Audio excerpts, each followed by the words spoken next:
Hello বন্ধুরা, আশা করি সবাই ভালো আছেন। আজকে আমি দেখাবো হজরতবাল মসজিদ। গুলমার্গ থেকে ফেরার পথে আমরা গেছিলাম হজরতবাল মসজিদে। অনেক দিন আগে আসার ফলে ড্রাইভার রাস্তা গুলিয়ে ফেলেছিল।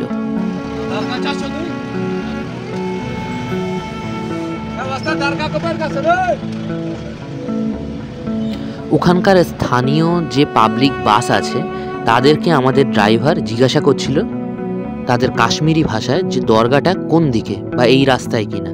সেটা আমি বুঝলাম। তো জিজ্ঞাসা করার পরে তারা যে ডিরেকশান দিল সেই ডিরেকশান অনুযায়ী এগোতে এগোতে আমরা দরগার ঠিক কাছে চলেই এলাম। সন্ধে হয়ে আসছিল বলে ভাবছিলাম যে আমরা যখন পৌঁছাবো তখন মসজিদটা খোলা থাকবে। তো শ্রীনগরের হজরতবাল তীর্থস্থান হলো কাশ্মীরের সবচেয়ে পবিত্রতম মুসলিম মসজিদ, যা ডাল লেকের তীরে অবস্থিত। রূপালী সাদা মসজিদটিতে মই-ই মুকাদ্দাস নামে পরিচিত একটি ধ্বংসাবশেষ রয়েছে, যা নবী মুহাম্মদের দাড়ির একটি পবিত্র চুল বলে বিশ্বাস করা হয়।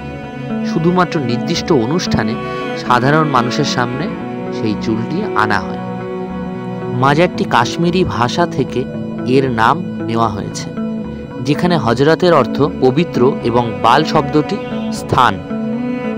আমাদের গাড়িটি প্রথমে এই হজরতবাল মসজিদের পিছন সাইডের পার্কিংয়ে লাগানো হয়। সেখান থেকে ঢোকার কোনো রাস্তা ছিল না, সেই জন্য আবার ঘুরিয়ে সামনের দিকে আনা হয়। সেখান থেকে আমরা প্রবেশ করি, কিন্তু আর কিছুক্ষণের মধ্যেই মসজিদ প্রাঙ্গণটি বন্ধ হয়ে যেত। তো আমরা যতটুকু সম্ভব ঘুরে দেখলাম চারপাশে। বেশিক্ষণ ছিলাম না যদিও, তাও সন্ধ্যের এই অপরূপ সৌন্দর্য হয়তো এই টাইমে না গেলে দেখাই হতো না কোনো দিন। সামনে ডাল লেক আর পাশের এই গাছগুলিতে এত পাখির কিচিরমিচির, পরিবেশটা দারুণ সুন্দর করে তুলেছিল। অনেক বছর আগে যখন এসেছিলাম তখন দিনের আলোতেই দেখেছিলাম এই মসজিদ। ভিতরের অংশে ভিডিও বা ফটো তোলা নিষেধ, সেই জন্য আর তুলিনি। তারপর বাড়ি ফেরার পথে ডাল লেকে এত সুন্দর একটা লাইটিং শো দেখতে দেখতে ফিরছিলাম।